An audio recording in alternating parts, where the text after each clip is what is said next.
ఆంధ్ర తెలంగాణలో తక్కువ ఫీజులతో high quality results ఇస్తున్న ఏకైక సంస్థ తిరుమల్ ఐఏఎస్ ఇన్స్టిట్యూట్.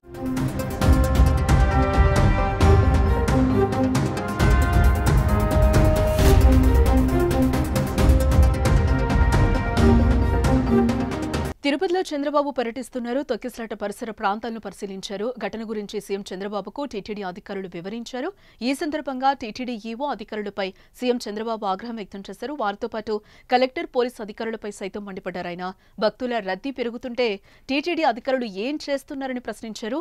విధులు కేటాయించిన పోలీసు అధికారికి ఎలాంటి జాగ్రత్తలు చెప్పారని అడిగారు. ఇది క్షమించాల్సిన తప్పు కాదని అంటున్నారాయన. టికెట్లు పంపిణీ కేంద్రంలో తొక్కిసలాటల నియంత్రణకు ముందస్తుగా ఎలాంటి చర్యలు తీసుకున్నారని అధికారులను నిలదీశారు.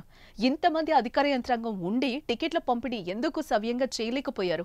ఆఫ్లైన్, ఆన్లైన్లో ఎన్ని టికెట్లు జారీ చేశారు? ఘటనా స్థలానికి అంబులెన్స్ ఎన్ని గంటలకు వచ్చిందంటూ వరుసగా సీఎం ప్రశ్నలు సంధించారు. భక్తుల రద్దీ పెరుగుతుంటే అధికారులు ఏం చేస్తున్నారని ఆగ్రహం వ్యక్తం చేశారు. ఆయన తమాషాలు చేయొద్దని హెచ్చరించారు. బాధ్యతలు తీసుకున్నప్పుడు జాగ్రత్తగా ఉండాలని ధ్వజమెత్తారు. పరిమితికి మించి భక్తులను లోపలికి ఎందుకు పంపించారని అడిగారు. భక్తులను బయటకు వదిలేటప్పుడు జాగ్రత్తలు తీసుకోవాలి కదా అంటూ చంద్రబాబు ఫైర్ అయ్యారు. భవిష్యత్తులో ఇలాంటివి జరగకుండా చర్యలు తీసుకోవాలని, పద్ధతి ప్రకారం పనిచేయడం నేర్చుకోవాలని హెచ్చరించారు. అలాగే తొక్కిసలాట్లో గాయపడి చికిత్స పొందుతున్న క్షతగాత్రులను చంద్రబాబు పరిశీలించి వారికి ధైర్యం చెప్పారు. అండగా ఉంటామని కూడా హామీనిచ్చారు.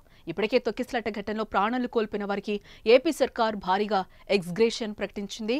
ఒక్కో ఫ్యామిలీకి 25 లక్షల చొప్పున పరిహారంతో పాటు గాయపడిన వారికి మెరుగైన వైద్యం అందిస్తామని చెప్పింది.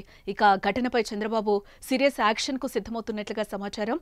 బాధ్యతారాహిత్యంగా పనిచేసిన వారు ఎంతటి వారైనా చర్యలు తీసుకుంటారని తెలుస్తోంది. పూర్తి నివేదిక వచ్చాక చర్యలుండే అవకాశం ఉన్నట్లుగా తెలుస్తోంది.